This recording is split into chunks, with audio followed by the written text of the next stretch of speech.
ঠিক আছে। যদি লিমিট কি হয়, এক নম্বর শর্ত কি, লিমিট যদি 0 হয়, হ্যাঁ, আর 0 হলে আমরা যে ফাংশনের সমাধান করতে পারি সাইন আর হচ্ছে সাইন ইনভার্স tan ইনভার্স, ঠিক আছে, এবং x, এই চারটার ক্ষেত্রে আমরা এই শর্টকাট টেকনিকটি অ্যাপ্লাই করতে পারবো। ঠিক আছে, তো সূত্র কি হবে দেখো, যদি সাইন ইনভার্স tan ইনভার্স এবং x থাকে তাহলে সূত্র হবে x এর সহগ ভাগ x এর সহগ। ঠিক আছে, x এর সহগ ভাগ x এর সহগ।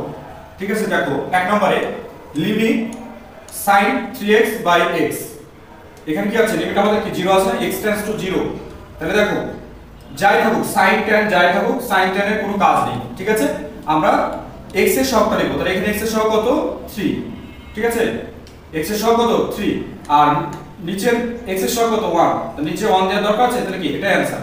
আশা করি সবাই বুঝতে পারছো। পরেরটা দেখো sin ইনভার্স 2x আছে, তাই না, আর নিচে কি আছে ডিভাইডেড বাই 3x, তাহলে দেখো তো আমাদের শর্ত মেনেছে না, তাহলে কি হবে 2/3 অ্যানসার।